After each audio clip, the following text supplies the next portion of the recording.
Hi, I'm Dilshad and I'm here with a new video.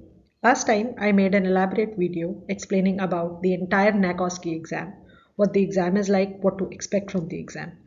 After I made that video, I got a lot of questions from all of you on Telegram asking about what the resources were that I used for preparation of this exam.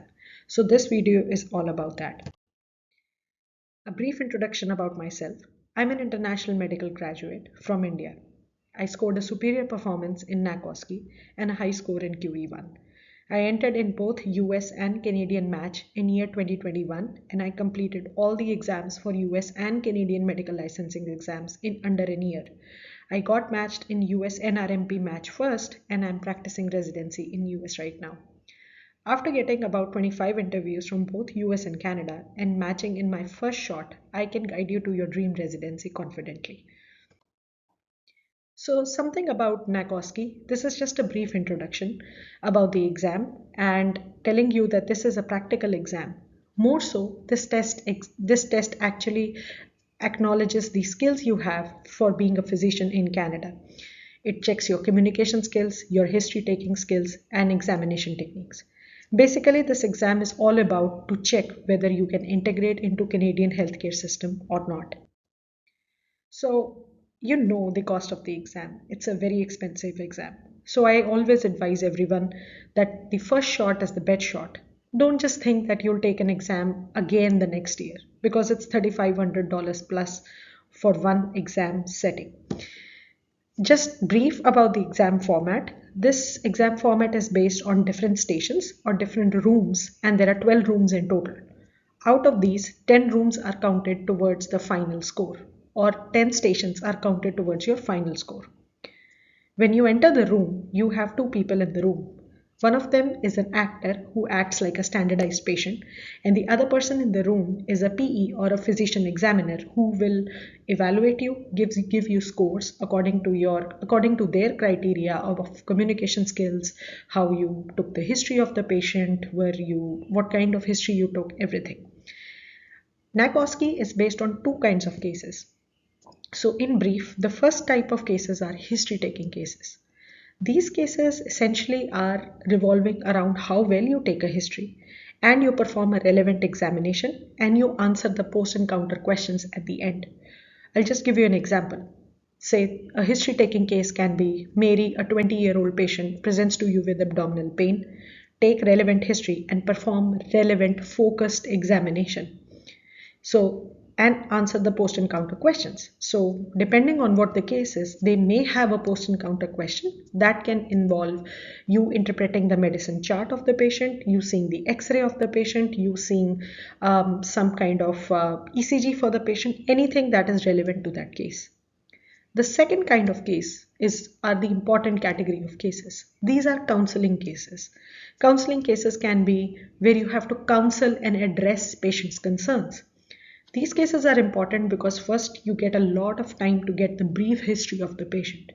And the second is that you have to counsel the patient. So an examiner can actually judge your communication skills way better in these cases. A typical example of this case can be, say, Mary, a 30-year-old female comes to you for advice on breastfeeding. Address her concerns and counsel her.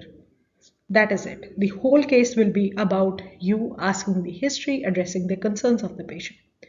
In NAC OSCE exam, these kind of cases and these kind of patients are very high yield. If you ace your counseling cases, you are typically in the clear of clearing the exam with a good score. So, the books that I followed for this exam, I was preparing for both USMLE and Canadian licensing exam under a year. I was running short of time and I realized that I do not have a lot of time to prepare for NAC OSCE. But I knew that I had to prepare for it efficiently. So I realized that I had around 2 months to prepare for this exam. And I needed a concise book that can show me all the techniques, that can tell me how to take history, and that can sharpen my communication skills. This was one of the books that I found on Amazon, and I'm not paid by any official resource or unofficial to vouch for this book. But this book really helped me. This is a $60 to $70 book that is available easily on Amazon. The best part about this book is it's very concise. It has all the cases given as per medicine, surgery, OB-GYN, pediatrics, psychiatry. It's pretty concise and all the questions are scenario based. It also explains examinations, localized examinations very well. So I personally recommend this book to everyone who I mentor and I guide to go for this book. The other resources that I followed were Dr. Basil Notes and Edmonton Manual. These books really helped me for all the counseling cases and to kind of help me how to ask difficult questions in a very efficient manner. So I recommend if you can get these sources free, this is highly valuable. For seeing how practically you can verbalize a case, I recommend you to go to YouTube and see all the free videos that are available. There's a great channel which is called as Geeky Medics who I really followed for this exam. I didn't get their paid version because as it is, when you're preparing for an exam, finances are always hard. But I refer to all the free videos that were available for Geeky Medics for examination, breaking the bad news, etc. Medical Council of Canada also has an official page on YouTube and they have NAC OSCE orientation videos. You can refer to the way how the Canadian physicians talk in that video. Also, now as you all know, USMLE Step 2 CS has been crashed, but the most of the modalities of the CS exam are similar to NAC OSCE. So if you can go through the older videos of Step 2 CS, they can also be really helpful. Now coming to the most important part. I'm often asked by all the doctors on Telegram group which I run that what is the best resource for NAC OSCE? And I just have one answer, and that is practice, practice, practice. You do not need any high-end courses. You do not need any expensive courses. You do not need any out-of-the-world material for this exam. All you need to do is practice a lot for this exam because this is like a clockwork and you'll not realize that 3 to 4 hours of the exam are over just like that. So you really need to be efficient and you need to practice your scenarios carefully. So the golden trick to this exam is practice. That's the end of it. So how do you practice? We'll come to that. But you need to practice the art of history taking, and that too in a record time because you'll be always in an exam pressure and it's a time constrained environment. Always be courteous to the patient. Be respectful to them, do not be judgmental. And exactly that's the reason why counseling cases are very high yield. You need to acquire proper communication skills while talking to the patient and you need to be courteous and respectful to them. This really helps in the exam and goes a long way in determining your score at the end.